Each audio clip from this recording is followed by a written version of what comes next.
Welcome to the Inside Carolina podcast on the Beat Live. It is Thursday night, 8 o'clock. We've got the band together, InsideCarolina.com, sponsored by Johnny T-Shirt and JohnnyT-Shirt.com. And with On the Beat Live comes, like I said, the band. Well, the band includes the lead singer tonight. Greg Barnes was not with us a week ago or earlier in the week when we did this as news of Jay Bateman's departure became known. Jason Staples was here, Buck Sanders was here, Taylor Vippolis was here, Gregory Hall was here, and myself was here.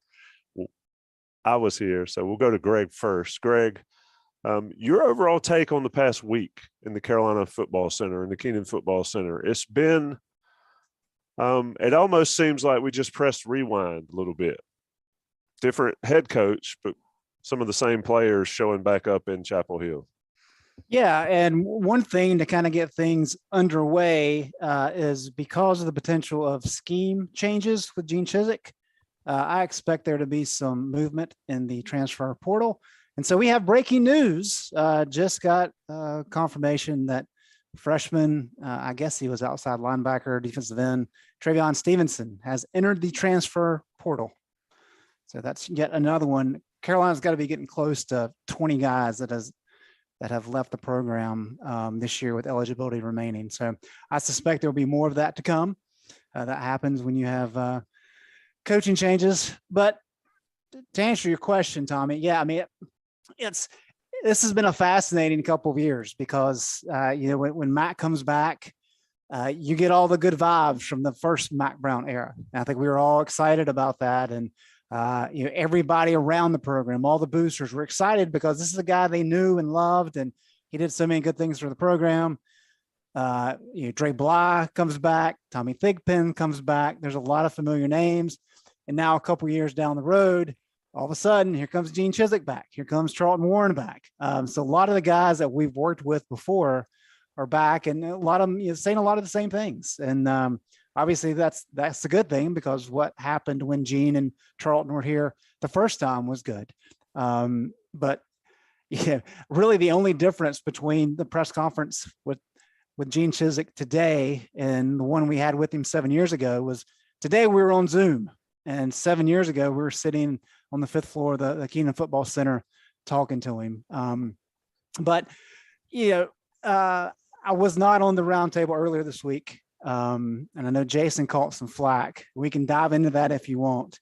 But I think more than scheme, which I think is clearly debatable about what Gene's going to do, because at this point in time, we're not really sure what he's going to do. But we do know that Jay Bateman's scheme was cutting edge. It was progressive. It was kind of how college football is moving.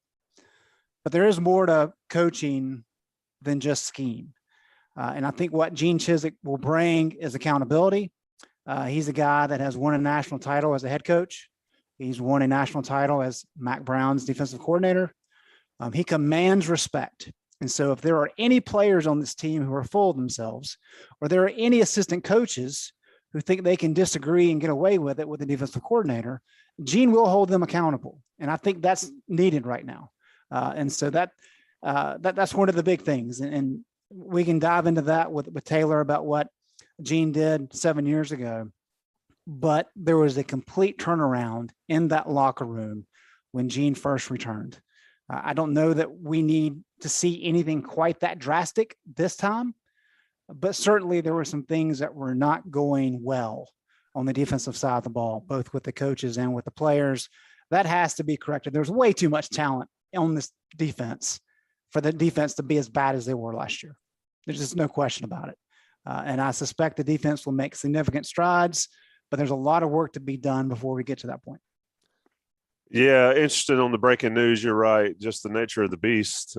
I do find it interesting. Didn't he release some Twitter practice highlights? Go ahead, Vip. The only reason a player releases a practice highlight tape video, one, it's a walk-on trying to prove to people back home that he's actually on the team. Two, it's a scholarship guy transferring. So the practice clip video should have kind of been a red flag to people. I think that something probably was up. Yeah, it was interesting. Buck Sanders, let me bring you in. Here's what I heard today. That's all I heard today. Accountability, same page, unity. And one thing that Charlton Warren talked about that I particularly liked is they can bounce ideas off of each other in the meeting rooms. They can share their thoughts. They can do this, they can do that. But once they leave the room and get in front of the team and get on the field, they're all going to be on the same page. And they're all going to be, there will not be any question about what they're trying to do. We can debate whether that happened a lot this past season, but your take on what you heard today from Mack, Charlton, and Chizik. Can we really debate that, Tommy? Some could. We can debate. Some people would debate anything. What do you think, Buck?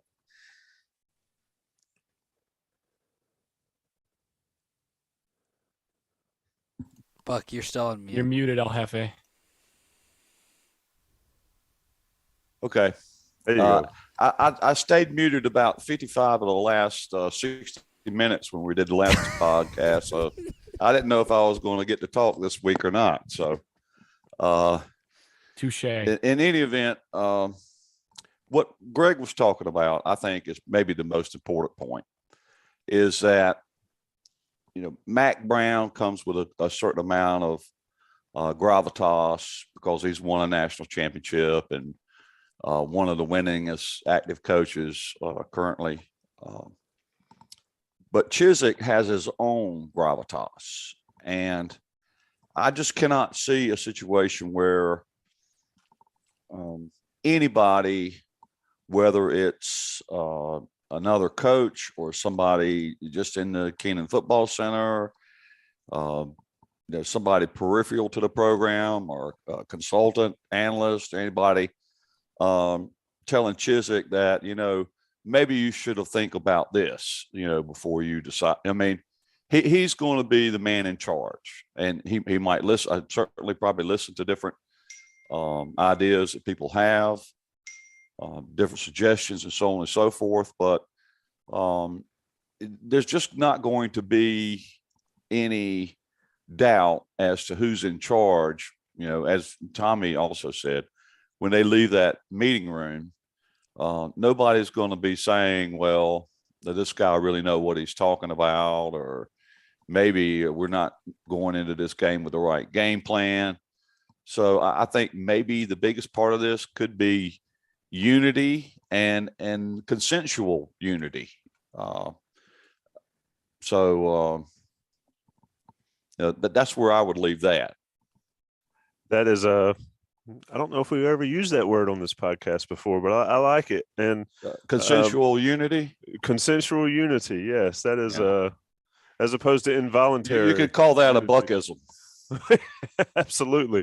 And Buck, turn your notifications off on that text thread that we're both on, because one of our buddies is on a rant about the current state of college football. He is. Jason, I'm gonna get Vip in because I want to hear the Chizik stories from 14 or from 15, 16. But you got some splaining to do, Lucy. When you last week or earlier this week talked about it was not an upgrade. I will let you take the floor Tommy, briefly. I think we should just let that go. I mean, haven't we picked all the feathers off that turkey already? I want to give him an opportunity to explain himself, because I have been blown up by people demanding that Jason back off his stance. And I don't need a 10-minute monologue, Jason. I just need a couple minutes as to explaining why you feel the way you do. And also, did you change your opinion after listening to the press conferences? So the primary thing in saying that, you know, the question of whether it's an upgrade or not has to do with the coordinator itself. I think the two coaches coming in the way that they did and allowing Chizik to be a free-floating coordinator, the structure itself with a good coordinator, I think that is an improvement. That is an upgrade. The structure itself is an upgrade, because a large percentage of the problem that we saw, in my opinion, had to do with position coaches and everything not being all necessarily, first of all, on the same page. And secondly, there was a lot of slippage and a lot of things allowed to happen technique wise and even effort wise at times, but especially technique wise and in terms of what is expected within the defense, it was allowed to happen from the position coach side. And my answer of whether this is an upgrade or not, it really boils down to, are the places where those mistakes were consistently being made across a given position group? And that's the thing. I mean, if it's one guy in a position group, you can say, well, that guy's just not getting it. If it's an entire position group that you see certain fundamental mistakes that show up across the whole board, that's a coaching problem. And there were multiple positions on the defense that I saw over and over again, particularly on the front seven, where guys were in the wrong gap, guys used the wrong fundamentals when they actually, when they were doing their assignments, and it happened over and over again. And in my opinion, there is no upgrade until that changes. And basically, the coaching changes that were made weren't in the spots where I saw some of the biggest fundamental mistakes. So my answer basically boiled down to, no, it's not an upgrade, because we don't see a whole lot of, we haven't seen movement there. Here's where it could be. It's not, I'll just say this, it's not a guaranteed upgrade. Here's where it could be and should be an upgrade because of the structure. And that is with Chizik being able to float around more as the coordinator and work specifically with, let's say there's a position coach whose guys, as Chizik is looking at it, are not necessarily producing. It doesn't just become a butt chewing in the coach's meeting room. It becomes Chizik suddenly becomes the additional position coach with that group for that week, for the next week, to make sure that those things can get handled. That would become a significant upgrade. And that's where the structure helps. And I think today it said a lot that when the roles were clarified, that Warren's not just the safeties coach. Warren's being brought in as the secondary coach. I'm the secondary coach, and Dre Bly is the corners coach.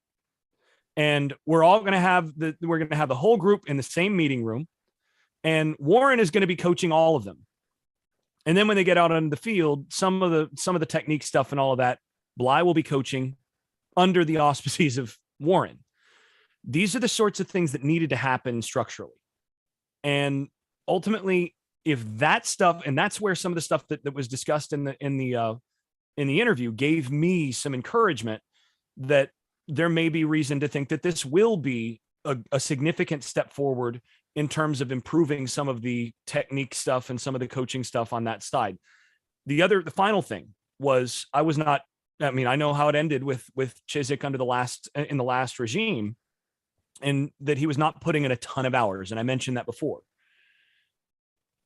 If he's putting in all of those hours and is fully committed the way that he has been at different points other than that season, then yeah, I think you can say that fairly that you should expect that to be an upgrade.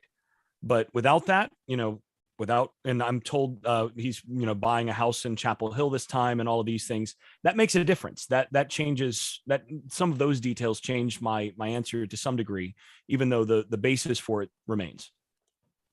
Yeah. I think we deal in absolutes too much, and I think that's a problem. And so one of the things that we try to do at IC is provide some of the ambiguous information, kind of cut between the black and the white, and you touch on the gray. And I think this is a situation where that exists, and people think that, yeah, you get rid of Jay Bateman, everything is solved. Not the case. I mean, if we go back to 2014, we knew what happened at the end of that year. That defense was not any good. Larry Fedora's opinion of Vic Koenig had not changed, but Vic had lost the players. And so what happened? Vic basically says, you know what? I need to move on. It's better for the program. So Larry didn't fire Vic. They had a parting of ways, which is the same thing that Mack and Jay did. But what happened in 2014 is that Ron West was fired, linebackers coach. Keith Gilmore was fired, defensive line coach. Dan Dish was fired, cornerbacks coach. And Vic Koenig was fired or left, safeties coach. So when Gene Chizik came in, he had a blank slate. And he was able to build from the ground level up. That's not happening this time. And if Gene had just come in and everybody else had remained the same other than Jay, I think Gene would have had a lot of work in front of him to kind of get everybody on the same page, both coaches and players. Adding Charlton Warren, though, and listening to how things played out, Mack said that after him and Jay had the conversation, he called Gene. Gene very quickly said, hey, I want to bring Charlton on with me. Well, that's why Javon DeWitt got shown the door. It's to make room for Charlton Warren. And with Warren having already worked with Gene, having all the success he's had in the SEC, this gives Gene somebody to lean on. And I think that's critical because as Charlton made the point today, he didn't come back to North Carolina just for the co-DC title to make himself feel good or make it look good. He's actually going to be a critical part of this defense. He's going to be making decisions. The main difference between him and Gene's going to be calling the plays. And so you got two guys at the top of the defensive structure who are going to be, and Charlton said this, he's going to be holding accountable, not just the players, but the coaches as well. Everybody's got to be in line. And so there's a lot that kind of goes into this. And with Gene and Charlton coming in, speaking their message, that's going to help facilitate this process. But don't think that just because Jay Bateman leaves, everything's coming up roses. That's not how this works. So do you think it's a better? Thing to follow. Go ahead. So I was going to ask if you think it's a better situation this time around that it didn't need to be like a fresh, clean slate, and Gene has Charlton, but then also for the players have position coaches that they already know. Do you think overall that makes it a better situation, or do you think it makes it tougher? Jason, you want to take that? That's I would say a little from column A and a little from column B. I think it's harder for Chizik. I think that makes things more difficult to bring the culture change that you want on defense. Because they're not all his guys. Right. Because first of all, they're not all his guys. Second of all, the players have been comfortable with the coaches as things were. Right.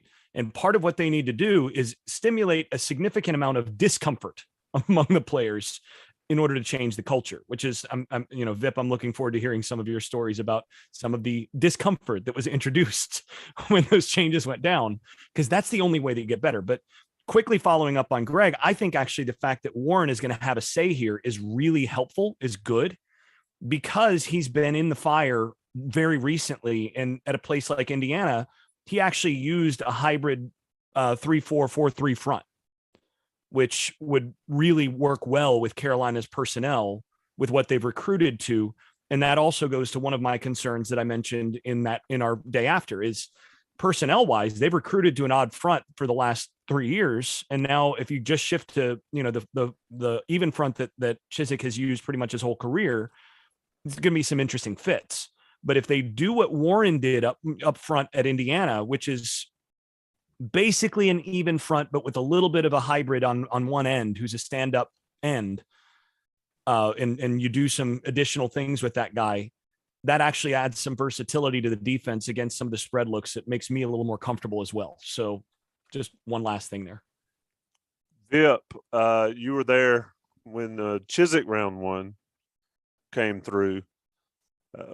What changed immediately as you observed the other side of the ball when Chizik walked through the door? Do tell.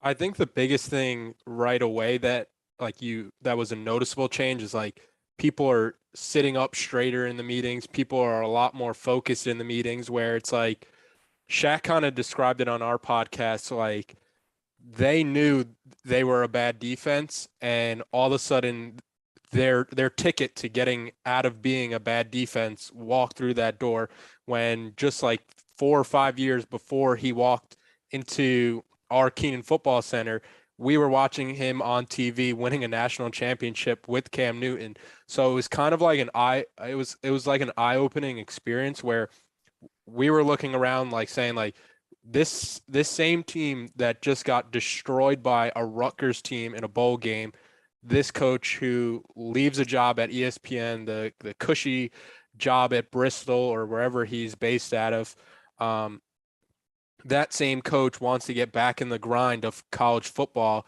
with a group like us. So there must be something in this room that makes him want to get back into coaching, because I'm sure he likes getting paid, but the dollar wasn't the ultimate decision for Coach Chizik to get back into coaching when he has made as much money and he has had as much success. So I think the biggest change right away was the demeanor of the guys on the defensive side of the ball, where, you know, they're getting to meetings way earlier. They're staying after practices way later, when it felt like before that, like, I wouldn't say it was everybody on defense, because I think you do have great guys on the defensive side of the ball, guys like, you know, Jeff Schottmer and Shaquille Rashad, that were trying to hold everybody to that right standard. But when Gene Chizik came in, it was kind of an eye-opening experience for the entire defense as a whole to be like, you know, we have been bad. This guy has won a lot. If we just listen to him, we're probably going to have some success. And then I think you kind of saw that take off. Vip, as someone in the opposite side of the field from both Gene and Charlton, how did you see the actual practices change as far as going up against Charlton's DBs and whatnot, on-field stuff? Yeah, the biggest change that I would say, and one of the stories that I have from practices, was practices just felt like they were a lot more physical, but not more physical without a purpose. I think at times under Coach Koenig, the practices felt physical, but from a sense like, you know, why are we doing this? Why are we chopping at the defensive line's knees and getting our heads smacked? Like, why are we doing that kind of physicality stuff? Where, you know, and when Coach Chizik came and Coach Warren, it felt a lot more purposeful, where it's like we're one-on-one on. We did this. I remember Coach Chizik's first practice when we were in pads, we were doing this like one-on-one board drill. And it was basically, you're just right up next to another DB and you're just driving to see who could kind of win the one-on-one matchup. And the way it broke down was basically like our one receiver would go up against the one corner, like Quinshad versus MJ Stewart, and then like Switz versus Des Lawrence. And then it would kind of go down the list like that. But somehow our numbers kind of got thrown off as we kept going through, and like we just kept each like bumping up one, and I'm up on against the board across from MJ Stewart, and I'm like looking at like Brew. I'm like giving Brew a look like, Brew, like help me out, like save me, like say something. And like Brew's like, all right, Vip, give it a go here. And like Coach Chizik really didn't know who I was. It was the first day of practice. And MJ drove me back and threw me down so hard with such force that like all I remember from the corner of my eye is like I could see Chizik like jumping up and celebrating. And like everybody, all the receivers are like, that's messed up. Like we shouldn't have let that happen. But like, and then like I think Brewer went up to Chizik and was like, you just absolutely bullied one of our walk-on receivers for no good reason. But I think the main takeaway from that was the physicality from the practices, and they were physical but with a purpose. Man, I'm getting flashbacks to 20 years ago. Oh my gosh. That is hilarious. That's a great story. Board drills were a nightmare for walk-ons against some of these guys. Oh my God. One of my fellow walk-ons. Walk-on, it's a different story. Walk-on, and like once I saw the numbers getting thrown off, I was like, uh-oh, like something's off here. Against someone it's one who's thing to still be playing walk-on in the versus NFL. scholarship. It's another thing to be walk-on versus scholarship who's about to play in the NFL. And you've been there, I've been there. And look, there's a difference. There is a reason that guy goes on and plays in the NFL. One of my teammates actually separated his shoulder from being thrown down on the board, essentially by a scholarship guy. So, yeah, somebody on the YouTube chat said you boys were cannon fodder. Buck, let me bring you in. It sounds to me, just from this discussion, that the main issue with Jay Bateman was that he did not or could not, for whatever reason, connect to the players to get them all in. Whether or not it was differences in coaching styles, differences in any of that with his fellow defensive coaches, but that sounds like the main issue that's gone on for the past couple of years. Your take on that, and I agree that Chizik brings a built in, like you said earlier, the gravitas that if some 18 to 22-year-old kid doesn't want to listen to him, they can just say hit the road. I mean, he's got rings to show that it works. Same with Mack Brown. But Bateman did not have that weight. And I'm not saying it was all on him specifically, because ultimately it goes to Mack Brown. But that seems like where we are in this move forward, and why it makes Chizik's hire and Warren's hire, for that matter, all the more important and maybe weighty for this Carolina team, Carolina defense. I'm in a little bit different place with it, Tommy. I just don't think at this point it matters whether there was a disconnect between Bateman and the players, or Bateman and the other assistant coaches, or Bateman with random people in Keenan Football Center. I don't think that really matters to what Gene Chizik's job is coming in. And I don't think Gene looks at it that way either. I don't think he looks at entering into the building and getting his defense together and figuring out what he's going to spring plans are and all that. I don't think he looks at it as in terms of, let me correct Jay Bateman's mistakes. Let me figure out where Jay Bateman went wrong. Gene's got his own plan and his own way of doing things. And he's got decisions to make going forward, moving forward, that have absolutely nothing to do with Jay Bateman. So I just do not know, because the situation of Gene Chizik coming into this defense and the situation of Jay Bateman getting hired, those two things are very different, right? I mean, Jay was a group of five defensive coordinator, had never coordinated a Power Five defense before, relatively fresh in the defensive coordinator ranks. And whereas Gene Chizik is, a well-established, well-credentialed, everybody knows who Gene Chizik is when he walks through the door. Their two situations are very different. And so I think moving forward, it's just going to be, I'm more interested in, and I don't know, that's a topic probably for another day, is Gene Chizik going to be trying to drive his daddy's Oldsmobile when he rolls out his defensive plan? Is he going to try to put, 3 240-pound linebackers out there and cover a slot receiver with Jeff Schottmer, for example? Love Jeff, great guy, great teammate. But that's not who I would want covering Josh Downs if Downs was on the other team. So I'm more interested in how Gene is going to approach this 2.0 version schematically, how he's going to use his personnel. Those kinds of things are more interest to me than how he goes about solving the problems that Jay Bateman had. That's a great point. Move forward. Greg, in regards to what Buck said, did I hear Chizik or did I mishear or misremember what he said?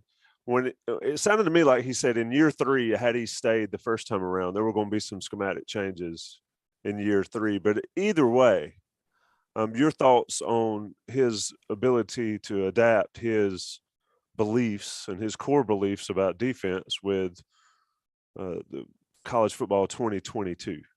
Yeah, so good questions, and Buck brings up a good point. One thing I want to point out before diving into your answer there, Tommy, is we made a big deal when Matt came back. He had been on the sideline for 5 years at ESPN. He talked about seeing how the landscape have changed, both offensively and defensively, schematic-wise, how we wanted to follow Lincoln Riley's footsteps in what Oklahoma did offensively, and then wanted to get creative on the defensive side of the ball. As a head coach in a CEO role, that's a pretty easy deal, right? Because you just hire an offensive coordinator who runs air raid and a power running game, and then you hire a defensive coordinator that checks some of those boxes. Mack himself had to get acquainted with it, but he wasn't actually running the schemes himself. That's different with Gene. Gene's been on the sideline since he was last in Chapel Hill. But now he's coming in as a defensive coordinator. He's got to develop that scheme himself. And I agree with Buck. I think that'll be fascinating to see. There's no doubting that North Carolina has immense talent on the defensive side of the ball. I mean, he's going to have a top 10 class, 2 top 15 classes, and a top 30 class that Mack Brown has signed at his disposal. And then there's at least one portal acquisition and Noah Taylor, who we know is a veteran guy, played good at Virginia. Good player. Yeah.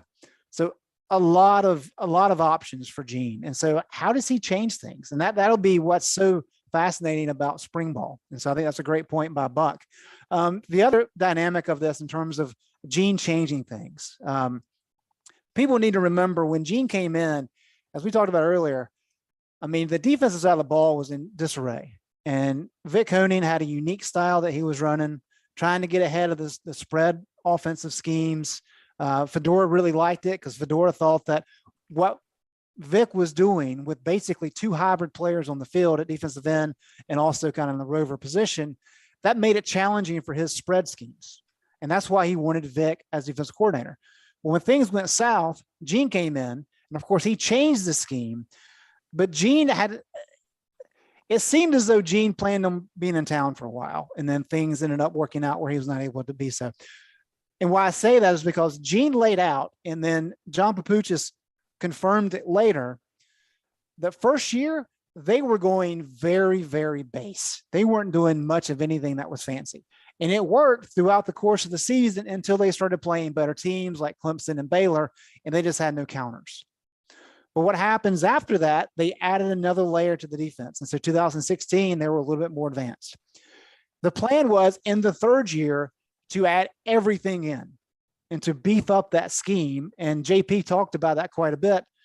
Even with Gene leaving, JP was like, yeah, all these things we'd already planned, we're going to continue to do that. And of course, things didn't work out with injuries and those kind of things.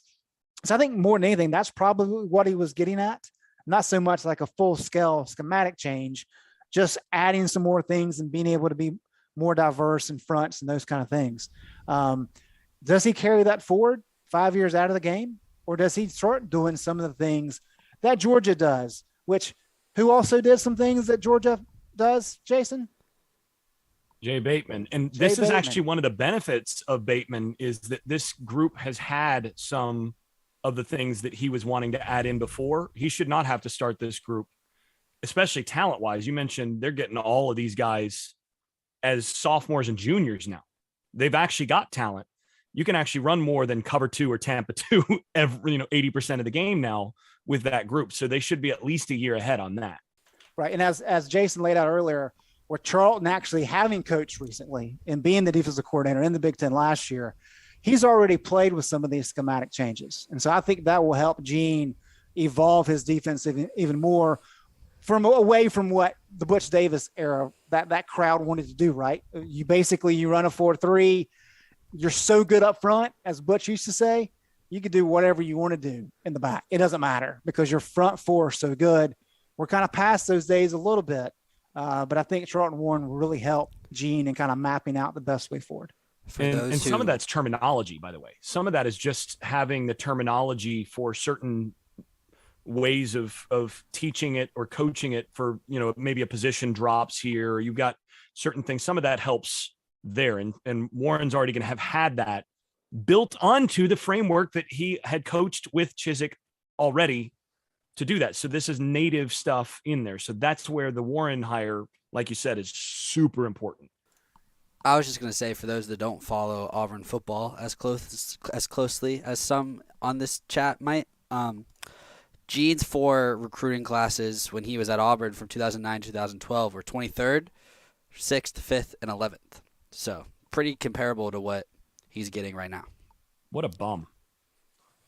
23rd, man. That is so like. Well, Max 30th, 14th, 14th, 8th.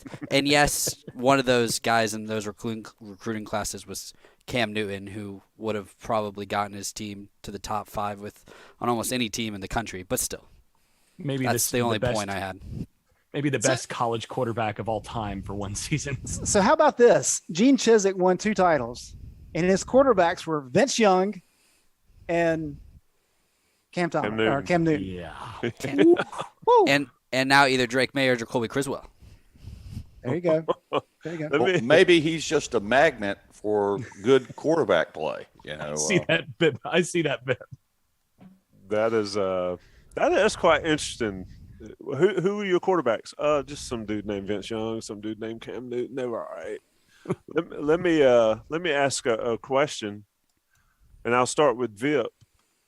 What position group, what player benefits the most from these two hires? And I'll give Jason, Greg, and Buck an opportunity to think about it while Vip goes first. The position group I'm most excited to see Chizik work with would be, I would say the safeties and like that nickelback position, where I think it's kind of been talked about like Dilworth being a potential name for Coach Chizik and a nickelback type spot, but also watching a player like Jaquarius Conley in this system in year 3, where, you know, going into this year, Jaquarius Conley has always been my favorite player to watch on this Carolina defense, because I think when you're watching a game like the Georgia-Alabama game and you're trying to mentally picture, you know, how does Carolina stack up to this? Conley has the physicality and the tools to be somebody who you're like, oh yeah, I could see him playing in that game, where it's like, the list is really like Conley, Downs, and Howell for like who kind of would translate to that type of game. I think somebody like Miles Murphy is probably a fringe guy for some of those teams, but when you're looking at Georgia's defensive line, it's a whole different level, where I don't think he's getting in that rotation. Maybe he's cracking the Bama rotation, but in terms of like the eye test and getting off the bus first, it's somebody like Jaquarius Conley. So I'm excited to see him kind of take this next step in the defense when he does come back fully healthy. Did you see the Georgia defensive tackle highlight where he's on the pass rush, the completion is made on like a hitch route, and then he makes the tackle like 45 yards downfield? Yeah. And he comes in so hard where it looks like he might even punch the ball out. Yeah, it's one of those where you go, wow. Well, you want to know the difference between national championship teams and everybody else is when you have a defensive tackle doing that stuff. Yeah, y'all mentioned the difference in walk-on and scholarship players in practice. I was thinking about watching somebody in the chat ask about the national championship game. I'm watching those guys, whether it was Bama or Georgia, and it's just them dudes are different, and there is a large gap between everybody. But I'll get to you, Jason. Continue to think about who benefits most, and 9 5-stars on their defense, Georgia.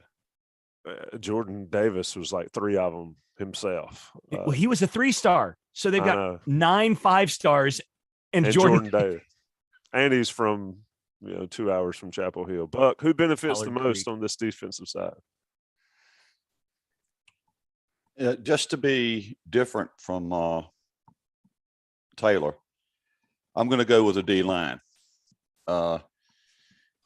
Because there are several really good options for if he's going to go. I think we can safely assume he's going to go with an even front, which is going to mean 2 defensive ends. And, I think Kamen Rucker is going to eat in this offense. You give him one gap, you got one job. Rush the passer.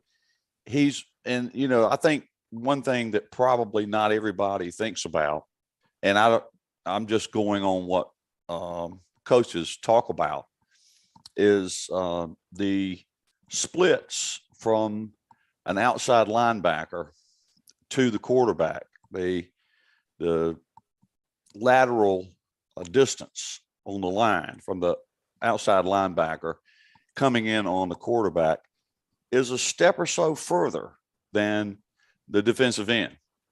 That's one of the reasons why Mike Leach liked to have wide splits on his offensive line, was to force the defensive ends to come out at a further distance than it's a step. I mean, we're talking about a game of inches.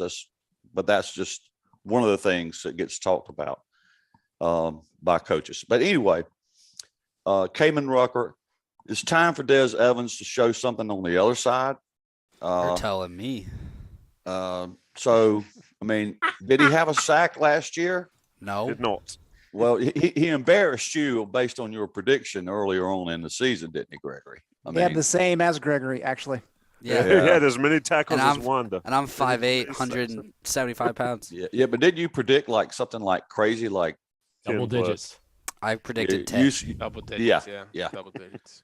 So you're humiliated. This is a phenomenon you'll experience in the rest of your career covering sports, is that when you hype a guy to the sky and he disappoints your expectations, the next year he's going to be the biggest bum you ever laid your eyes on.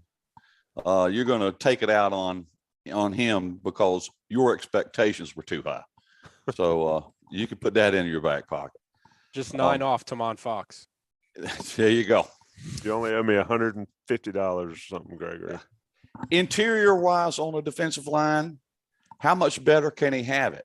I mean, he's got one cog in Miles Murphy already, and he can pick from about 5 other 4- and 5-star guys that are 6'5" and 300 pounds.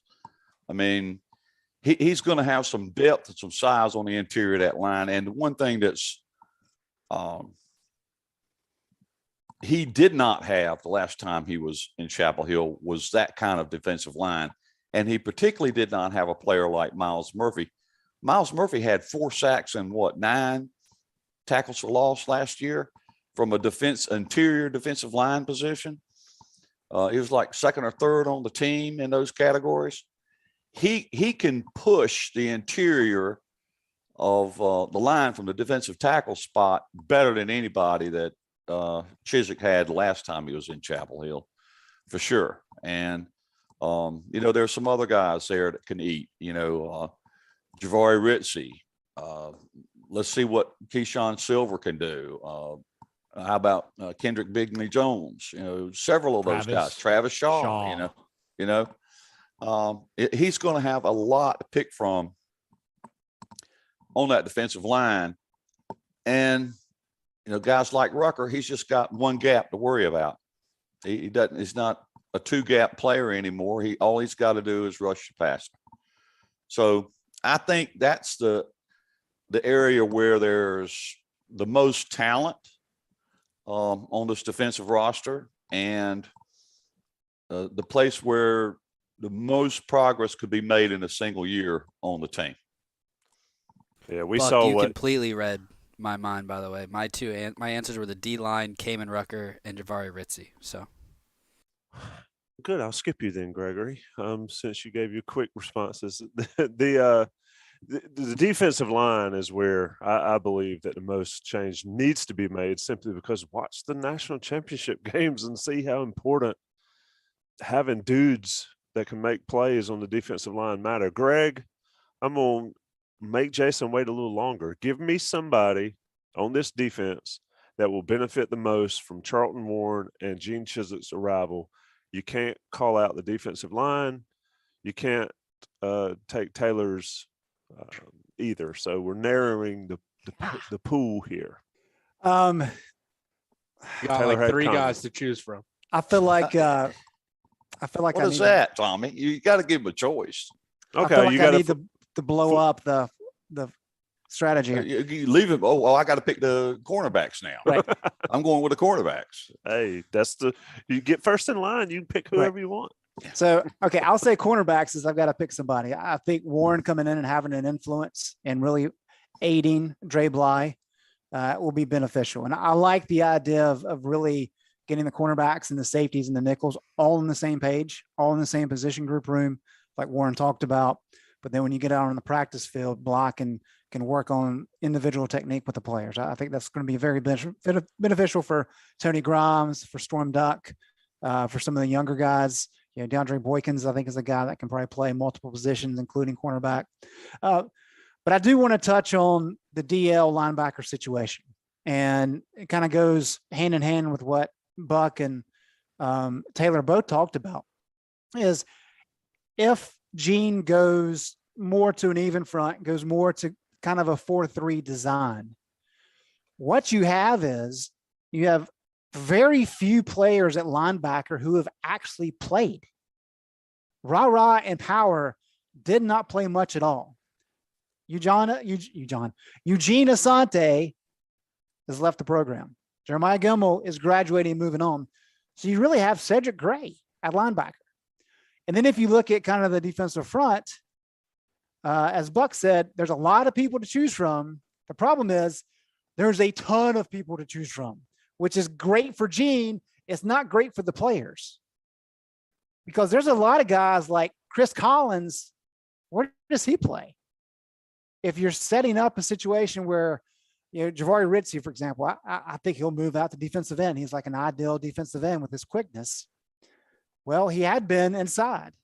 So that takes away one of the defensive end spots. Well, Greg, he's 285 pounds. Yeah.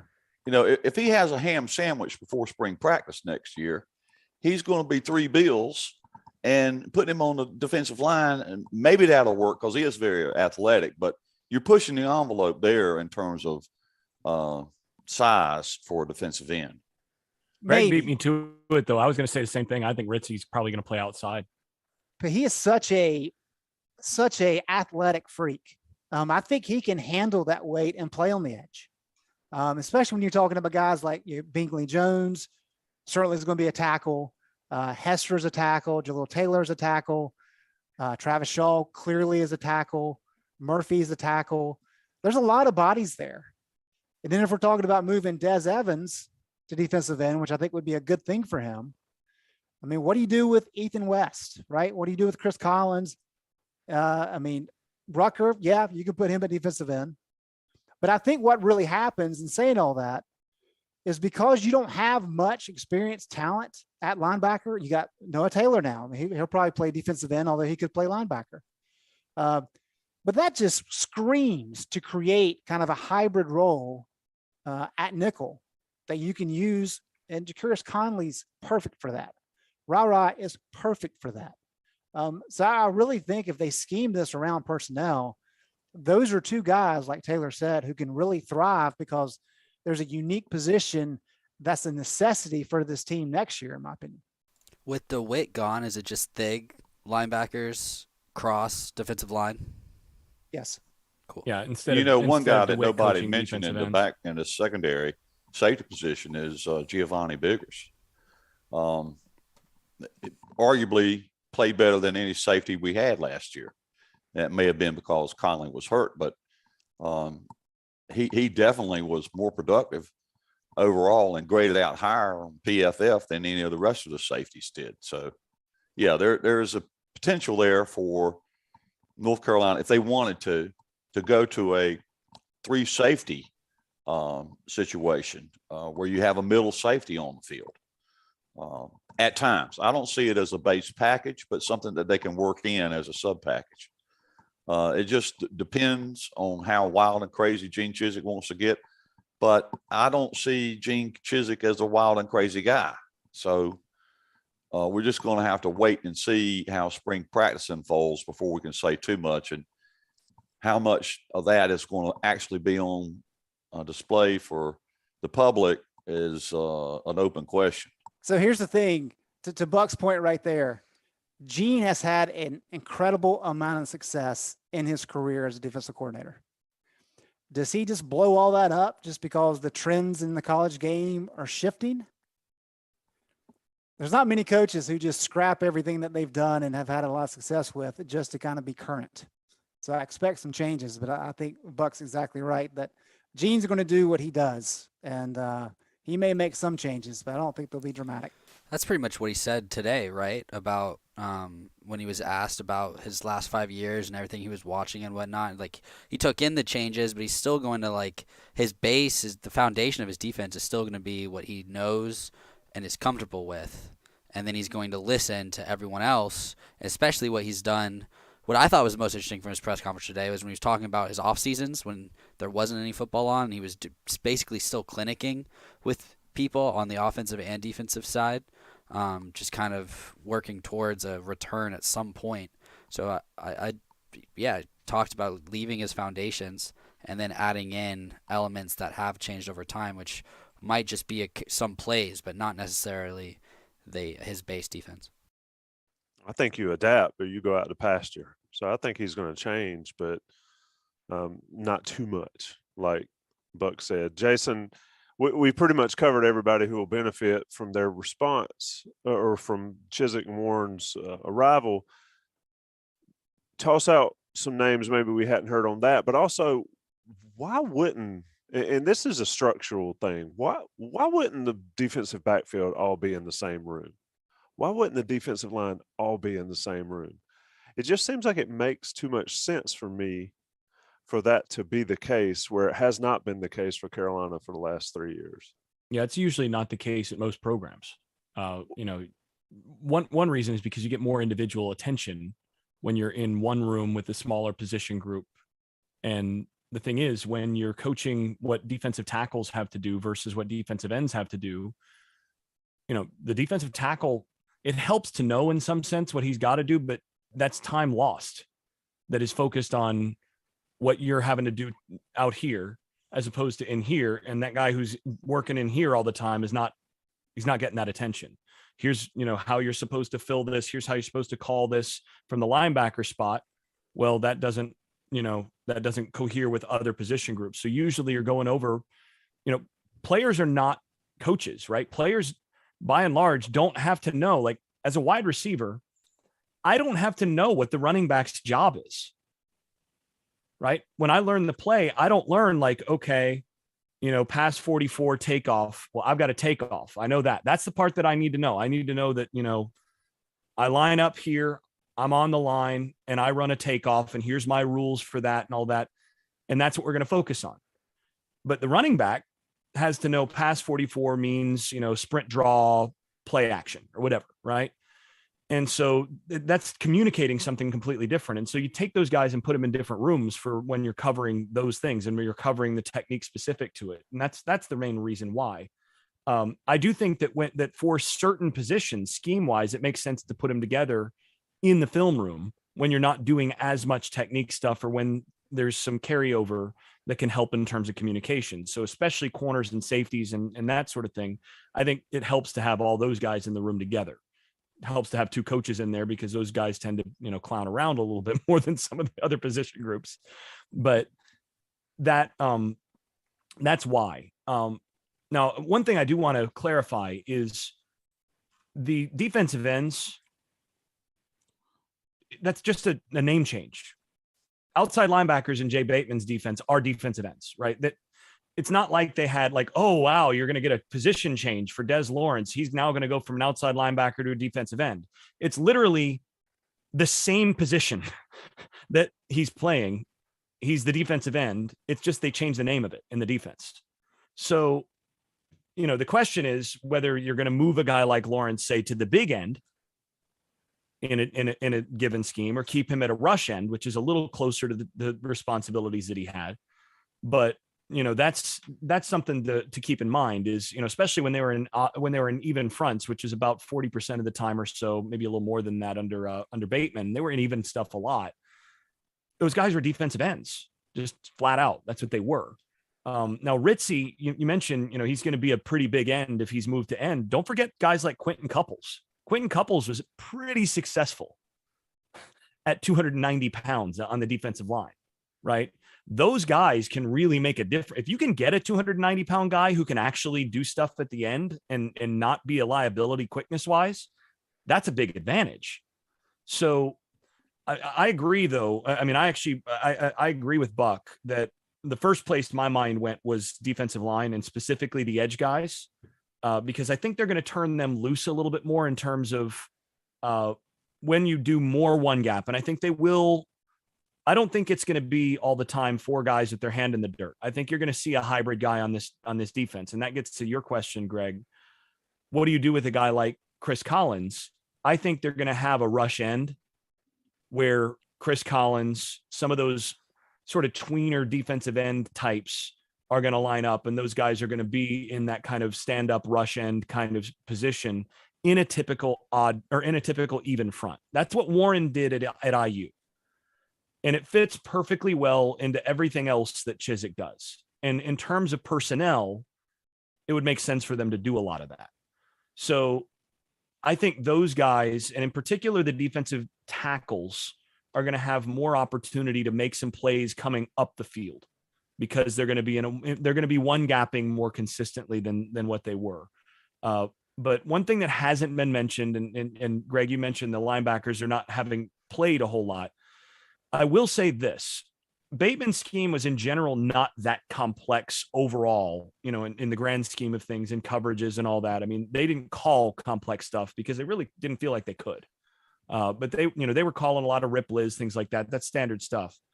But up front, 2 gapping is harder on the linebackers, because you do have to react. You have to respond to what you see in front of you just a little bit more. So if you see the guy in front of you who's got a 2 gap responsibility and he gets turned one way, then you attack that hole in space quickly. If he gets turned the other way, then, that can change that. In a standard 1 gap scheme, linebackers are turned loose. You have that gap. And if somebody pulls, that moves to that gap, but you just get downhill. And so that should quicken the process just a little bit for some of the younger linebackers. I think that may help them a little bit initially. So that's one group that I think may, at least initially, shine just a little bit more easily as things stand, especially given how things looked with that unit last year. That unit had a long way to go. And I think what they're going to do in terms of simplifying what's in front of them, in terms of what they're going to see from the defensive line, I think will help the linebackers. I think they may actually be the group that benefits the most. Quick point to build off of one of Jason's points too, where he mentioned how the defense doesn't have to necessarily know what everybody is doing. And speaking from experience from when Chizik was in Chapel Hill the first time, from talking with the defensive players, like the thing that kind of separated Chizik from previous coaches, where it was, instead of guys just going out there and memorizing a playbook, Coach Chizik had them actually understanding football, where Shaq compared it to like a graduate student going back and like learning their ABCs, where when a coach calls a play, Shaq all of a sudden is understanding why the coach is calling a certain play, and he is able to play out there thinking 2 to 3 steps ahead. And I think that was another point Coach Chizik mentioned in his press conference today that probably impressed a lot of people, where if a player is a 4.5 speed off the field, he wants them playing like a 4.5 speed on the field, where it's not like this guy's out here thinking, and you start to have that confusion. Where Coach Chizik, it's something he always says. He said the nuts and bolts today in the press conference, and I don't think it's a coincidence that Shaq used that same exact phrase when talking about it, where it's like it's something you've heard so much in the meeting rooms that it's now just second nature for Shaq when he is describing what kind of made Coach Chizik successful his first tenure in Chapel Hill. And that's a huge deal. That is a huge deal. If they can get those guys to understand so that they're processing before they actually see it, that makes a huge difference. Greg, how often did Gene use the word catastrophic for that to trigger AJ's memory so much? It had to have been a lot, right? The funny thing is you kind of build upon it, right? Because Larry Fedora was all about explosive plays. It was like one of the first stories I did was about his love of explosive plays. Oh, right. And like whenever he first came in, he sat down with us and was like, yeah, this is so important. If we get this many a game, we'll be clicking offensively, blah, blah, blah. And so we had just heard about explosive plays over and over again. And then Gene shows up, and it's not just explosive plays, it's catastrophic plays. And we all just kind of got a kick out of that. So it sticks in our mind. And I've thought the same thing when he came back. I was like, all right, we're going to start hearing about catastrophic plays again. And that's funny that Andrew brought that up first thing. Explosive on offense, catastrophic on defense. No, there's the explosive plays work on both sides of the field. Catastrophic, I think Gene termed them, and I'll have to ask him again in the weeks to come. But I think it was like 40 plus yards was considered a catastrophic. Explosive plays is, I think it's 16 for a pass and 12 for a run. I believe that's what it is.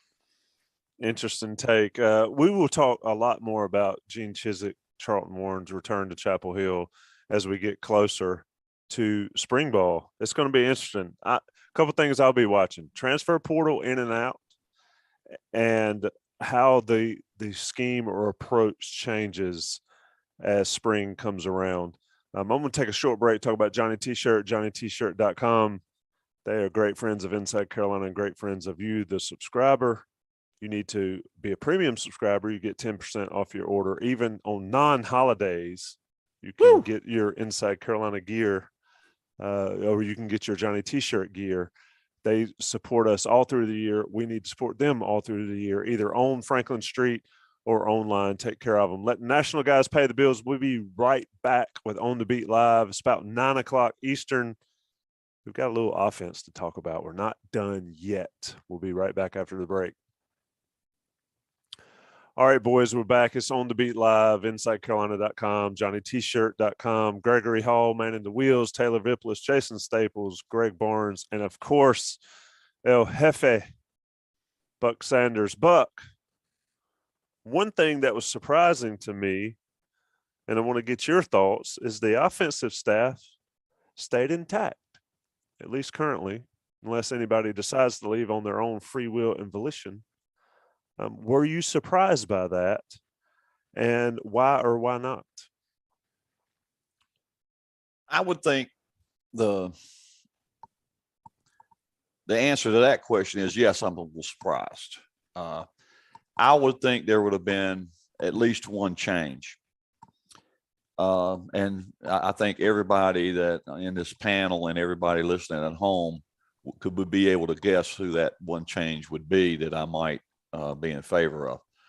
But the thing that I guess, if you're going to draw any consolation at all from no changes on the offense, if you want to justify that or defend it, you would say the offense has been pretty good the last 3 years.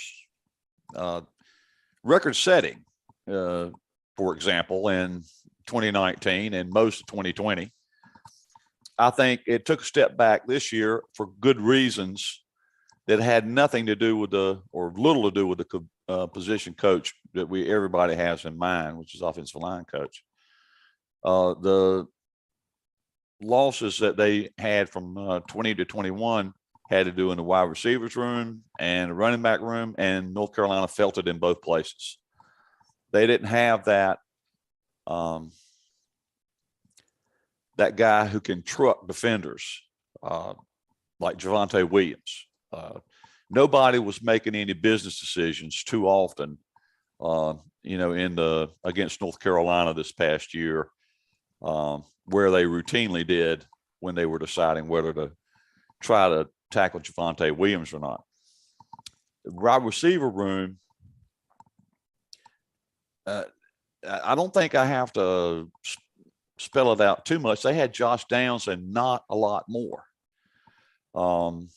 They had guys, too many drops, too many instances where they weren't able to create separation. I think it was noble of Howell to run the ball as much as he did, to try to, make something out of the offense. But that's not how Howell, in all honesty, should have been spending his senior or his last campaign at North Carolina. He should be dropping dimes down the field for 6 is how that should have gone. But it didn't happen. They had Josh Downs, a little bit of play here and there from other guys. Who are we going to fire there? Or are we going to fire Lonnie Galloway? I don't think so. Frank Porter. No, I don't think we're going to do that either. Phil Longo. Nope. So in some ways, the criticism of keeping the offensive staff intact, not firing the offensive line coach, is the feeling that it was 6 and 7. Somebody's got to be the scapegoat. And I think they already have a couple of scapegoats that have been shown the door. So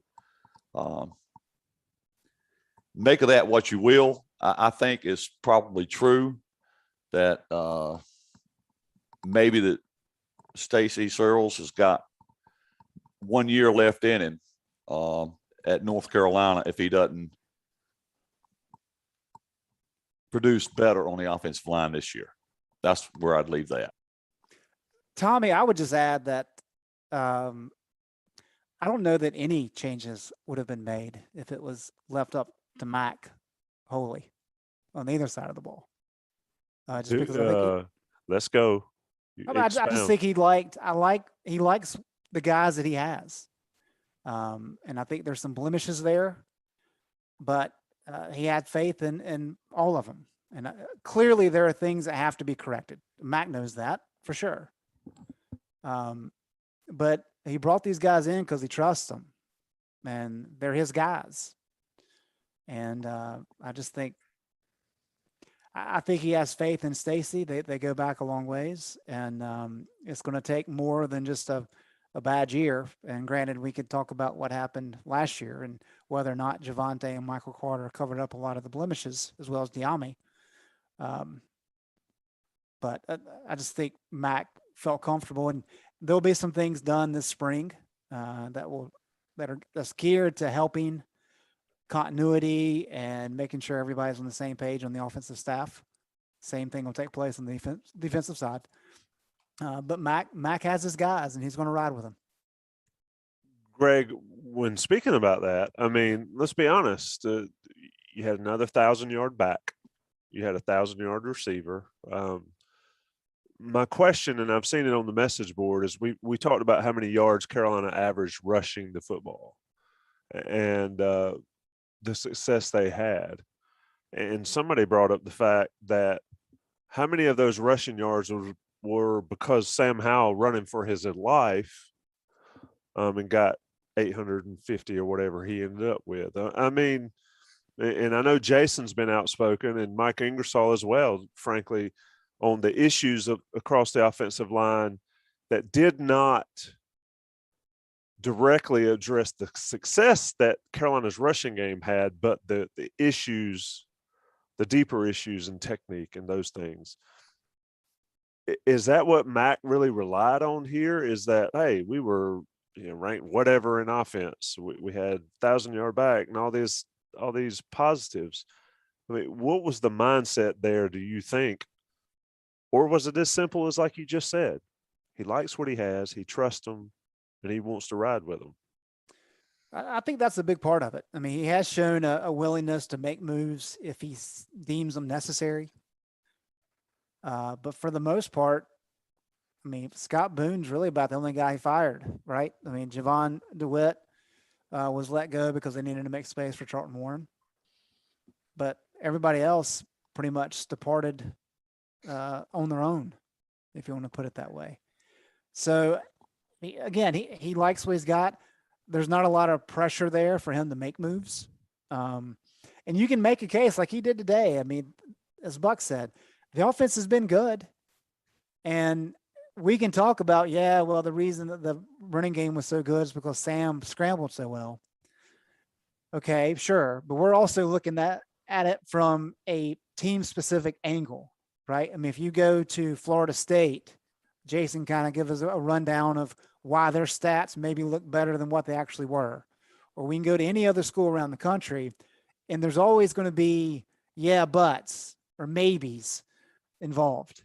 And so all we can really do from a national perspective or from a conference perspective is just look at the stats.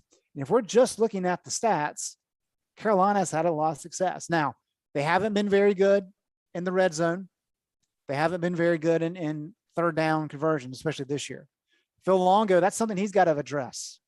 The big story last year was, hey, you know, they're finally good in the red zone. First time in 4 years or 5 years as a Power 5 coordinator that he's had success. Well, you lose Javonte, you lose Michael Carter. All of a sudden, we're back to North Carolina in the bottom half of the national standings in red zone touchdown percentage. So those are things that have to be addressed. And how much of that is specifically on the offensive line coach? So I get the frustration and the fact that the team struggled in losses offensively and all these kind of things. And I can't speak to the technical aspect of it. I mean, Jason and Mike Ingersoll, I think, have laid that out quite well this season. But, you know, it just kind of is what it is. Mack likes what he's got, and he's willing to roll with him. Jason, chime in here. I mean, you've been pretty vocal about the technique issues and all that. Was that cause, or could that have been used for cause to make a change there? And how does the offense look next year without a proven running back, even though Tyson Chandler was no Javonte or Michael Carter? He was pretty doggone good when he got going. And Sam Howell is the generational quarterback. Those guys aren't walking through the door. So could it have been used as cause? Yes, I think absolutely. The technique issues that we saw across the front would absolutely be cause. Does that mean it was the right decision? That's a harder question, because I mean, not only is it, do you have to look at the product on the field with the guy that you have, but you have to also evaluate who you could get to replace him.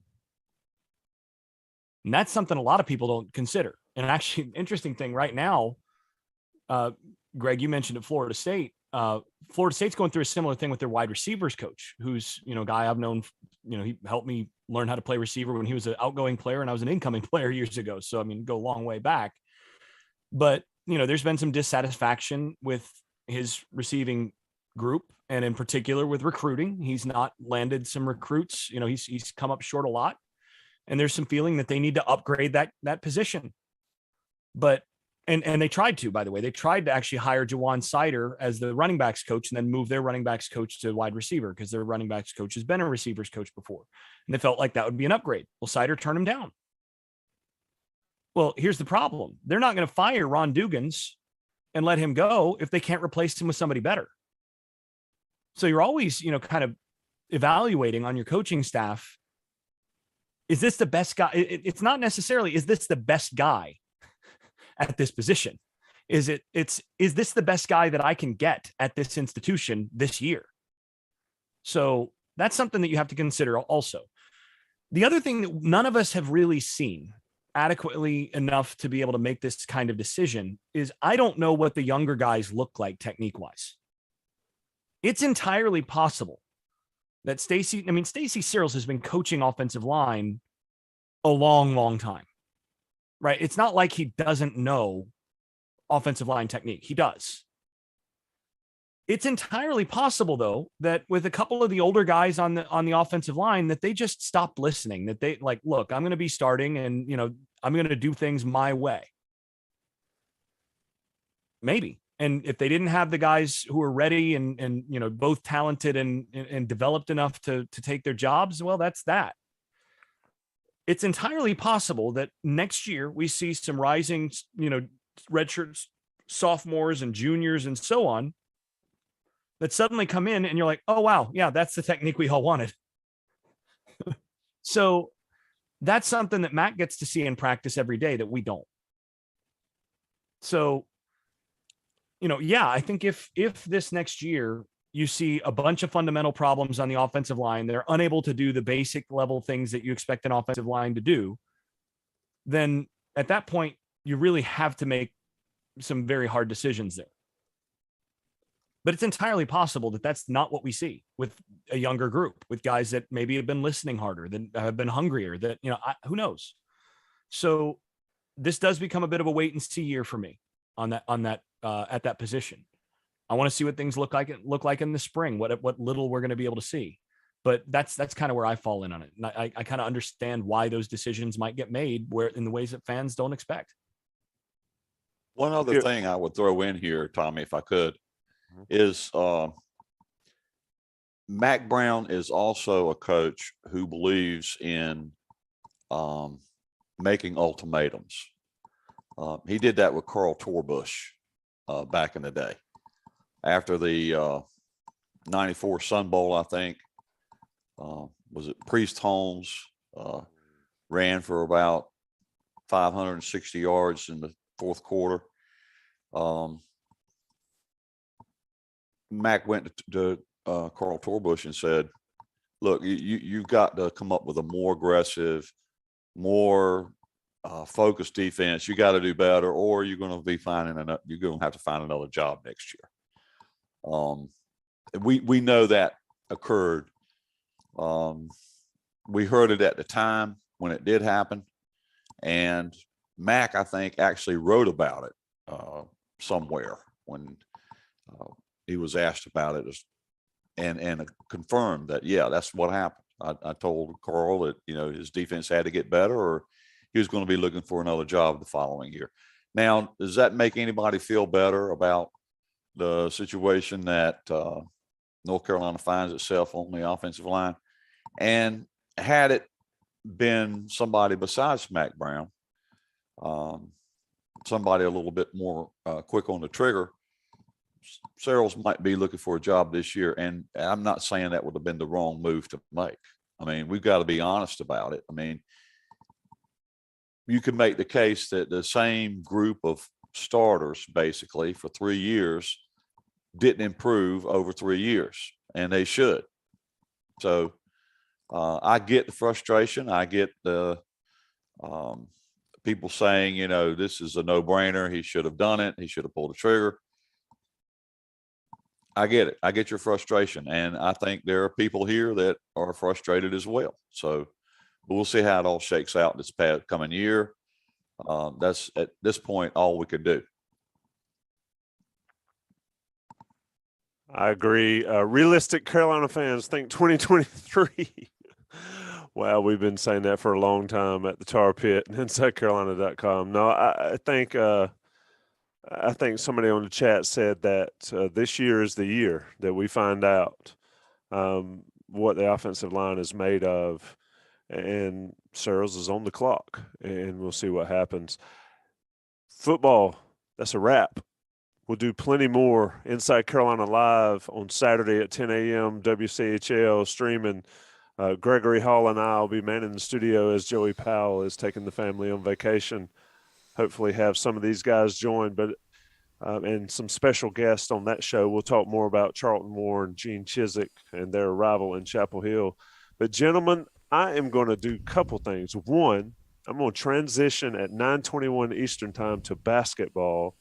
Carolina basketball been off for a week after winning in Chapel Hill against Virginia. And I'm going to ask Buck Sanders if he can give me a basketball take. And then, Buck, you can dip out if you'd like, or you can stick around. Jason Staples loves to participate in the basketball talk. Buck, tell me what you think about North Carolina basketball. We have not heard your take at all this year, so give it to me.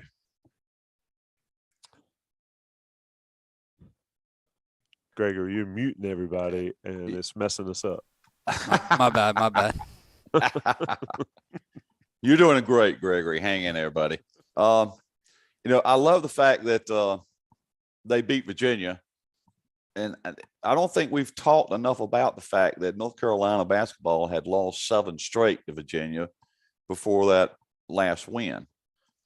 So, hey, let's celebrate that. And, as far as any other take I might have, let Manic shoot it from 3 more often. I like seeing the big guy take the deep shots. That's my take. And I'm out. That is nailed it. Buck, I appreciate it. You drop out. Buck Sanders, of course, president of Inside Carolina and the El Jefe of us. We do what Buck says we do, and we keep the man happy. Buck, thanks for joining us, my man. Later, guys. Taylor, I'm going to jump into you first on basketball, simply because your podcast with Justin Jackson is up. And it's always interesting to hear from a former guy that played such an important role. Tease that conversation a little bit for those of our listeners that are on this and haven't heard it, but also give me your take. This North Carolina basketball team has done some good things. The bottom line is, and I think we'd all agree here, and especially me because I love a good big man, is Armando Bacot cannot touch it enough on the offensive end for North Carolina. Go Taylor. Yeah, the main thing with this North Carolina team that we talked about is that they've kind of had the highs and lows that you would Pull kind your of expect. pull your mic closer, Taylor. Yeah, the main thing we talked about this season is that Carolina has had a lot of highs and lows, but the lows for this team are really, really low. Like when they lost to Kentucky, when they lose to Notre Dame, when they lose to Tennessee, but that this team, when they do play like they understand their identity, and their identity should be Armando Bacot is a lot better than a lot of big guys that he's going up against, that this team can be really good. And they do have the talent to compete in a pretty down year for the ACC, where there's 4 teams right now with one loss. It's like Miami, Notre Dame, Duke, and North Carolina. So on paper, Carolina is right in the mix with all the other teams. And I think one of the most interesting conversations me and Justin had this week was like, if I told you this player was going to have their best game, which player would that be for Carolina to kind of have the best chance to win? Because I think the gut reaction is somebody like Armando Bacot, where you see him go for like 27 points and 21 rebounds. But at the same time, you could make the argument for somebody like Caleb Love, where when everything is going for Caleb Love, he's a completely different basketball player. And that was one of the things I talked about with Justin, where if Caleb Love's shot's not falling, his defensive effort's off, he's not really creating for people, and the whole team just kind of goes with Caleb Love. So that's why we were kind of making the argument for Caleb Love being that player for North Carolina. And I think it's always interesting talking with Justin and hearing like his perspective from teams, because he talked about when he was on the team, his sophomore season, Bryce Johnson was having such a great year. And even then, even a team that went to the Final Four, they had times where they didn't give the ball to Bryce as much. Or the year before when Marcus came off that's such a great sophomore season. It was interesting hearing kind of his perspective of Coach Davis coming in the locker room at the time and pointing at somebody like Marcus and being like, "You see that guy over there? He's a pretty good player. Let's get him more shots." And it's a really interesting perspective to get behind the locker room with somebody like Justin Jackson. And I think the other point with somebody like Caleb Love, where he could kind of draw inspiration from, it's somebody like Joel Berry, where it did not matter whatsoever how Joel Berry's offensive night was going. He was going to be a dog on the defensive side of the ball. And I think that's something that comes with maturity. And that's something that Justin was really harping on too, where we've seen Caleb Love make a pretty substantial leap from his freshman to sophomore year, but there's still so much more room for him to grow. And I think that's part of the exciting part with college basketball, knowing that these are 18, 19-year-old players, but they do have so much potential. Greg, that's an interesting dynamic because, we hammered Bryce, we hammered Kennedy Meeks forever. And it took to those guys were juniors and seniors to get the maturity to play hard, even if they weren't individually playing well. And to Taylor's point, to Justin Jackson's point, Caleb's not quite there yet. But does he hold the key to this team's success? Bacot clearly needs to touch it 100 times. He needs to touch it every time down court. It needs to go through Bacot every single time down court for Carolina to be successful. But is Caleb Love, Greg, in your opinion, the guy for this team that has to be good for Carolina to be good and for Carolina to be as good as they can be? Because quite frankly, when they're on, I think they're one of the best teams in the country. When they're off, they're probably one of the worst teams in the country, and I think it relies on, frankly, Caleb's mood. I think that's fair. Gregory and I had this conversation when we were watching the debacle in South Bend. In a tundra. Yeah, right. And Caleb acknowledged after the game that he just went into it. That's a problem. Now, how much of that's maturity and all that kind of stuff? Yeah, I think to your point about Bryce and Kennedy, I think part of it's the one and done nature of the college game now, where you expect these guys to be so good early because they're trying to jump. And the word coming in when Caleb came in last year is he wanted to be here 1 year and leave. And so if that's the goal, you've got to play to a standard. And he's still trying to figure out how to play to that standard game in and game out. And so people see the Notre Dame game and they get frustrated, even though Armando played great in that game. But then you see what he does against Virginia. You're like, well, why didn't he do that every time? And I think that's kind of the head scratching thing for a lot of people watching this team. The fact that Armando has gotten to a point where he is delivering every single game is important. And if you go back to last year and especially his freshman year, he'd play good for 3 or 4 games in a row, then he'd vanish and then he'd come back. He's starting to do it consistently every single game. So I don't want to say that you can count on him, but we're pretty much at that point. And so, yes, is this North Carolina team good enough just to rely on Armando Bacot to be really good? No, they're not. They're good enough to beat some bad teams, of which there are many in the ACC. We can talk about that in a little bit. But for this team to take that next step and to be able to contend in the ACC and to be able to make a push in the NCAA tournament, it can't just be Armando. Caleb is that next guy because when he is on, he can be really good. So Hubert Davis has to figure out what that button is because it very much is inconsistent at this point in time. So against Virginia, it was Armando, obviously. I mean, he almost went for 30 and 20. And Caleb decided to get hot from 3, and he played great. And then the third guy was Brady Manick, who needs to be the consistent third guy for this team to do what it wants to do come March. Is it Brady?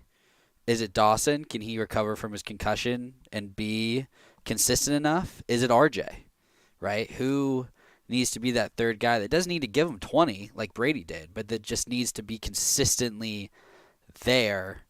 Like, not necessarily like even Caleb is still working towards that, obviously, but still, the conversation is like, is it Caleb? Is it Mondo? Well, who's number 3? Who needs to be there consistently and can be there consistently, night in and night out as the third guy?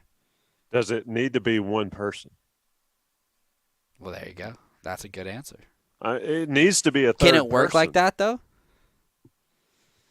I think it can. Now, the question to me is, are you talking about offense or are you talking about defense or are you talking about both ways? Because I think one of the issues that this team really has to deal with is learning to play defense such that when you're not playing as well offensively, you jumpstart what you're able to do as a team by compensating by playing that much better defensively. And that's the issue there. I think that is Caleb Love's issue. That's exactly Caleb Love's issue. And the energy level on the defensive end tells you whether this team is going to win the game or not, essentially. So when it comes down to the third player, it's not so much about, who the third scorer is going to be or who the third guy that is visible is going to be. The question is, can you find 3, 4, and 5 that are going to play with that level of with the needed level of defensive intensity? If Leaky could score, it's a no-brainer. He's guy number 3, but he can't score. Then that's the issue on that side of things. But he's still got to play because you've got to have the defensive side of things there.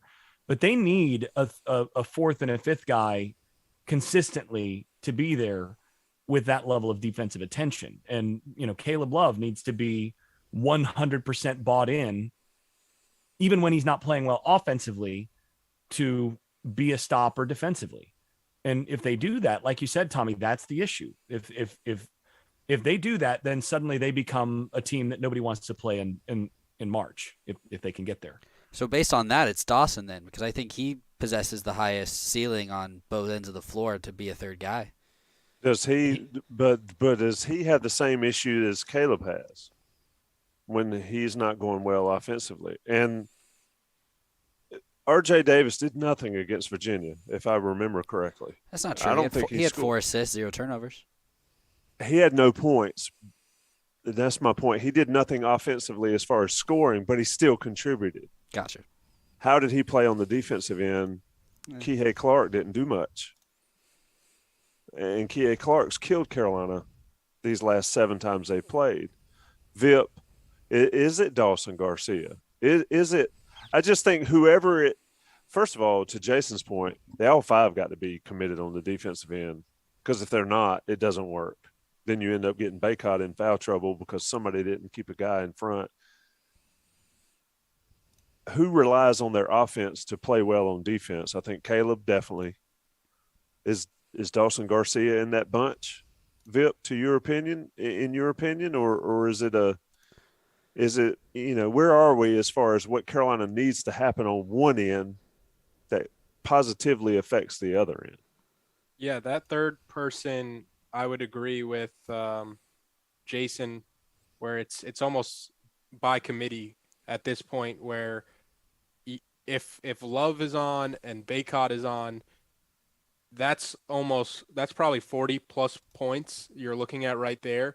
And if this Carolina team can hold teams around that like 65-ish number, I'm pretty sure I saw a stat where if Carolina holds their opponent under 65, I'm pretty sure they're undefeated this season. So that seems to be Carolina's magic number if they could get to that point. But if I had to pick, who that third option would be, and I'm not just picking him because I'm from New York and I like to see New Yorkers prosper, it would be somebody like R.J. Davis, because when I think of teams going really far in tournament play, it starts with the guards. College basketball is still such a guard-heavy sport where if your guards are on, it kind of sets the tone for the rest of the team. And then just volume-wise, he's getting up a lot of threes. He's shooting 41.7% from 3, which is a crazy number when you consider the turnaround that this North Carolina team had from last year, where as a team they're ranked 261st in the country with 3-point percentage, and this year they're all the way up to 7th with such a big turnaround from guys like Love and guys like Davis with more spacing and better shot selection and whatever you think possibly contributes to that number increasing that drastically.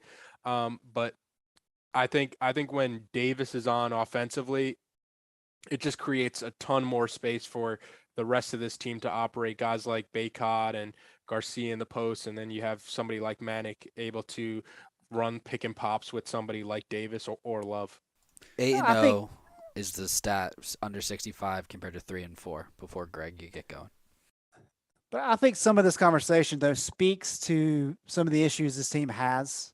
And if you go back to the 05 team, right? I mean, pretty much consistently, you could rely on Jawad and Rashad and Ray and Marvin and Sean to pretty much have good games most of the time.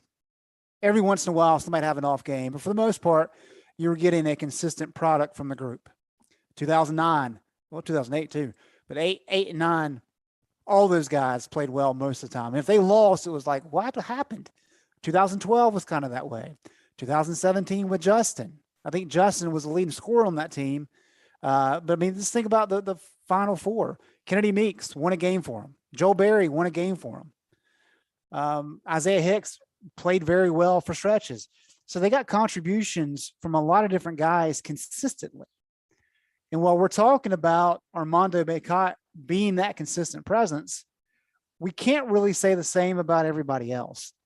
And so when Manick has a good game and Caleb has a good game and Armando has a good game all at the same time, like they did against Virginia, they look really good. But when it's just one of those guys that's having a good game, you get a Notre Dame type game where they shouldn't lose, but somehow they're losing. And then you have other games where they're just not awake, anybody.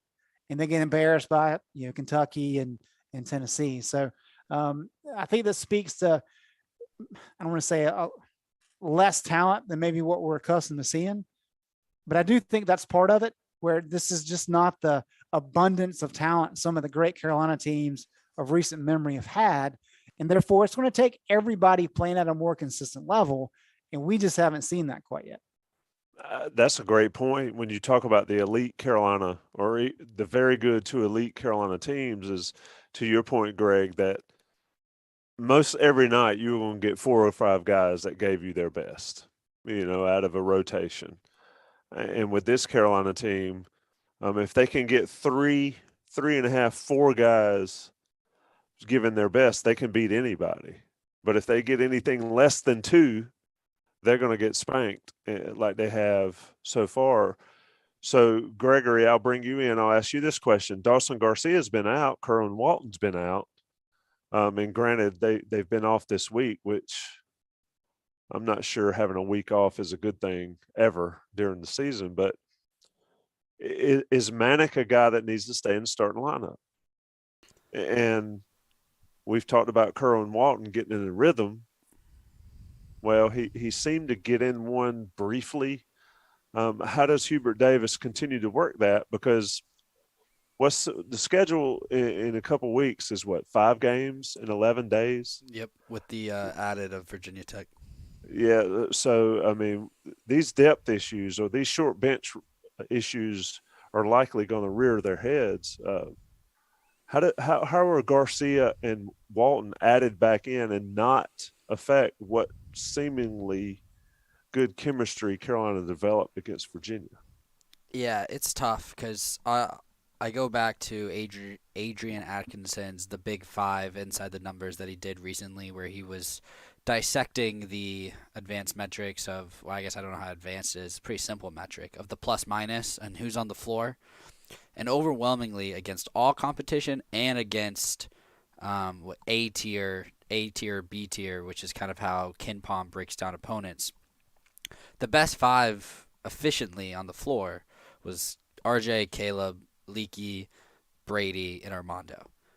Now that was not the starting lineup until recently with Dawson going out. So it's tough because do you just throw him back in to the starting lineup right away? I'm going to go with no, but I can't speak to, we'll find out from Hubert tomorrow, Dawson's level of conditioning and what he's been able to do and all of that. So if the week off he hasn't been able to do much because of concussion protocol, then I don't think he starts Saturday night. And he doesn't need to because of what you just said, the chemistry that this team has been able to develop with Brady out there. I mean, the ball movement was obvious against Virginia. And Trevor Marks just did a film review on it. So it's not necessary, but yes, 5 games in 11 days is tough, especially when this team is obviously going to have 5 guys that could average over 30 minutes. Now, with that, those numbers will go down with Dawson and Kerwin back. But as far as the starting lineup, I don't really think it matters. I think it's just being able to get those guys back in a matter that helps. And I think if they can both play against Georgia Tech, that'll be good because it's a home game against a team that they already played before you can worry about the 5 games in 11 days stretch. You're muted. I didn't mute you that time. You sure you didn't? Yeah, you I was muted me. That's talking. all right. What? I You're was trying to- talking. You're trying to shut down the man. I think starting lineup matters. I think it matters to Why? individual players. I think it matters to individual players. I don't think it Motivation. matters. On It does game, matter for teams. motivation. I for gave certain guys. 16. I think it matters. And we'll see if it does matter and see if Hubert Davis thinks it matters when the roster is complete. Greg, ACC has been considered a 5-bid league. If that, I can't see it. I mean, if the ACC gets 5 teams in the NCAA tournament, that means there's too many teams in the NCAA tournament. We need to go back to the 32 back in the day. That would be. I would love for them to go back to 32. When Could was you it imagine 32? that? Not too terribly long ago. before you were born. I've Yeah, never yeah. heard of 32. Like Even in 86. 82 86 is when it changed, I think. Vip, Yeah, don't I laugh mean- like that. You haven't either. I was gonna say I don't remember it being 32 What- teams. Well, when UCLA used to win it, it was like 8 all the time, or 8 or 16. So, I think you know, 16. How about But, this? When I was 10, there was no 3-point line and the field was not 64.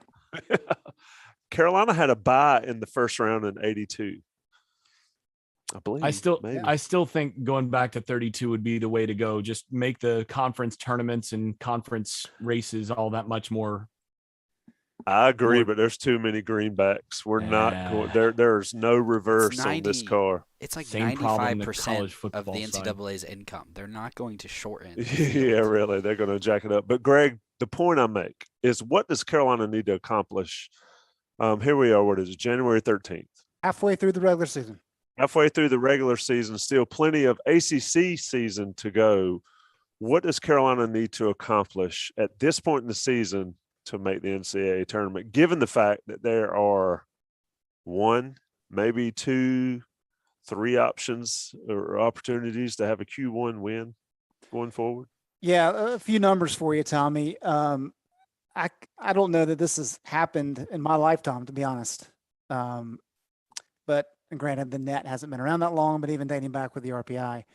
In the second week of January, there is not an ACC team ranked in the top 10 of the net. There's only one ACC team ranked in the top 30, and that is Duke.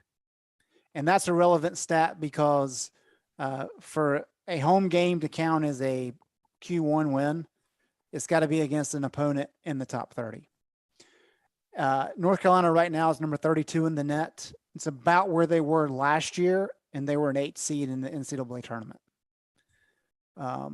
So yeah, if we're talking about the ACC being a 5-bid league this year, we're talking about teams that are going to be like 9 and 10 and maybe even 11 seeds. That's kind of where we're at. The only Q1 home opportunity North Carolina has remaining is Duke. They've got 5 Q1 games on the docket ahead. And I think that's Wake Forest, Duke, Clemson, and I'm trying to think. Virginia Tech's the other one. So those are their opportunities for Q1 games. Not many. And so all that to be said, North Carolina needs to win a lot of games.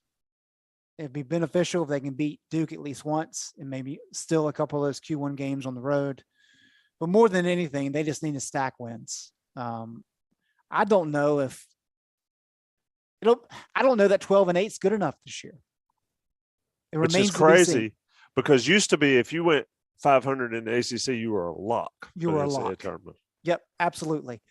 And with the league losing 52 games in non-conference play, which is just laughable, the leagues hurt themselves because now you're only playing conference opponents and nobody in the conference other than Duke's 12, Carolina's 32.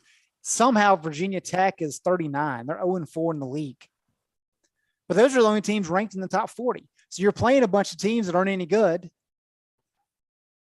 And so I think the only way North Carolina gets in is just to win a lot of games. And I think you got to win more than 12 to feel comfortable. I think Carolina can do that. I don't think there's anybody in this league really to worry about. But you do have to play at Louisville. Wake's pretty good. They're not great. They're pretty good. But there's a handful of teams, if Carolina doesn't play like they did against Virginia, they can lose on the road. I mean, like the Notre Dame game. Yep. Notre Dame's a bad loss for this team. And any other year, that's not a bad loss. Notre Dame's not bad. That's a bad loss. Every loss not Duke in this loss. conference this year is a bad loss. Okay. Well, if you put it that way. Notre Dame could end up being top 3 team in the ACC. Greg just recited the numbers, though. They're Greg uses numbers all the time. So does the committee. Look, the one thing you need to learn, young man, is that Greg Barnes says it, Greg Barnes means it, and it's the facts. Okay, so Notre Dame has played Boston College, Pittsburgh, Georgia Tech. Terrible. Georgia Tech's terrible, and then Clemson. So give them credit for beating Clemson in North Carolina, but both those games were on the road. They did lose at Boston College, by the way. Signature win. And they beat Kentucky. Yeah. Right. It's just a brutal ACC. It is not your father's Gregory, excuse me. It's not your host ACC anymore, where 500 got you in. I think Florida State got in the tournament one year. They were 6-10 in the conference. Triple check me there. Isn't I Syracuse think going you're to get right. in I and go vaguely to the remember Sweet something 16? like that. Say that again, Gregory. I mean, isn't Syracuse going to get in and go to the Sweet 16 like normal? Yeah, but this is the first time in Jimmy Boeheim's career, and he's been coaching I for saw 74 years, that they have a losing record at this point in the season. That's crazy. Crazy. Really? Yeah. And he's got his son in his 17th year. And his grandson's playing now. I mean, it's That's not his grandson, is it? I don't know. Buddy is still. He's got two sons. They're both his sons. Wait a minute. I was like, them dudes are old, but I didn't realize they're that old. It is it is crazy times in the ACC, and yeah, I mean, Carolina just needs to win ball games by any means necessary. Georgia Tech, 8:00 in the Smith Center on Saturday night. We're going to get out of here. We're going on. Wow, it's almost 2 hours, and it is well past my bedtime. Shout out to everybody that stuck around. Vip can just like turn around and dive onto his bed there. Even though I will shout out that Shaq shout out as well. You made the bed and kept the bed made before the podcast. Jason Staples joined us. I know he's a busy man. And Greg Barnes, of course, is always doing his best to cover the Inside Carolina beat. And Gregory Hall doing the same. Inside Carolina Live on Saturday at 10 a.m. live from WCHL Studios. We'll be right here on YouTube Live with me and Gregory as Joey Powell is on vacation. And Isaiah. Shout out. And Isaiah Lucas will be in studio. So join us then. Watch us. Check it out. We'll have some guests. Shout out to the boys of Econ 101. I was told that there's a few freshman students at Carolina that watch us religiously. So shout out to those dudes. Keep listening and keep commenting. Johnny T-shirt, keep supporting us. Inside Carolina Live on Saturday. Inside Carolina on the Beat Live out. Thanks, boys.